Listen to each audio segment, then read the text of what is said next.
L'évolution du LOEX est intéressante, à vrai dire. Ça a démarré en 85, ça fait plusieurs années qu'il existe, plus que 2 décades.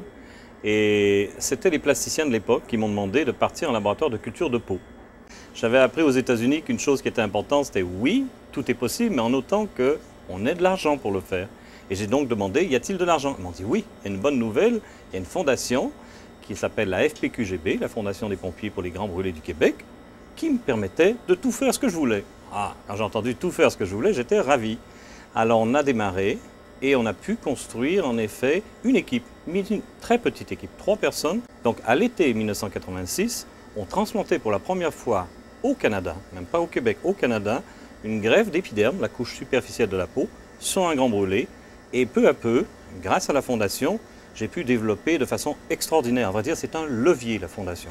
De plus, une des choses extraordinaires, c'est que la fondation m'a permis de diversifier. J'ai demandé aux gens et aux pompiers qui ont compris, j'ai dit, j'ai beaucoup d'équipements, vous m'avez permis de développer énormément de choses. Est-ce que je peux l'utiliser, disons, pour faire des vaisseaux sanguins? Est-ce que je peux l'utiliser pour essayer d'aider les yeux?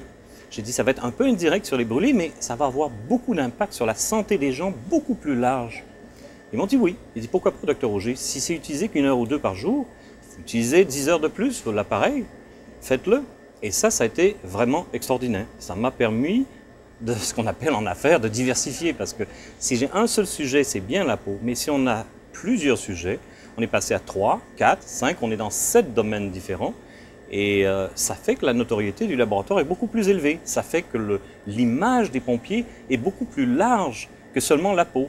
Et ça veut dire qu'un jour, lorsqu'il faut reconstruire, mettons, des tissus, il faut reconstruire un morceau de lambeau cutané, vous savez, il faut transplanter des fois de façon complexe des brûlés, on y sera, nous. On va être aux côtés des pompiers, on va être aux côtés des plasticiens, on va être aux côtés des dermatologues, aux côtés des ophtalmologistes, pour des complications qui sont soit liées aux pompiers, mais liées à une foule de maladies, des brûlures de la cornée, mais ça peut être des dégénérescences de la cornée, ça peut être des maladies traumatiques de la cornée. Et c'est pas pour rien qu'une bonne partie, 90% de notre activité, a lieu à l'Enfant Jésus, qui est un hôpital de traumatologie, d'accidentés. Qui dit accident dit perte de certaines choses. Chez les brûlés, c'est évident. Ce qui est perdu, c'est la peau. Mais lorsqu'on a un très gros accident, ça peut être un bras, un morceau d'os, une fracture du bassin, ça peut être voire même au niveau du cerveau ou du visage. Il faut refaire des visages littéralement des fois.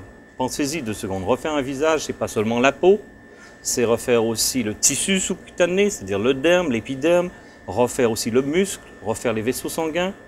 Et ça, on n'y est peut-être pas encore, mais dans 10, 20 ou 30 ans, le LOEX sera là, surtout avec le nouveau laboratoire que l'on crée, c'est-à-dire qu'on a eu une énorme subvention du gouvernement fédéral et provincial de 25 millions de dollars pour créer un centre de plus de 50 000 pieds carrés qui, lui, va être le plus grand au Canada et de loin, et le seul, sur la reconstruction de tissus et d'organes en laboratoire.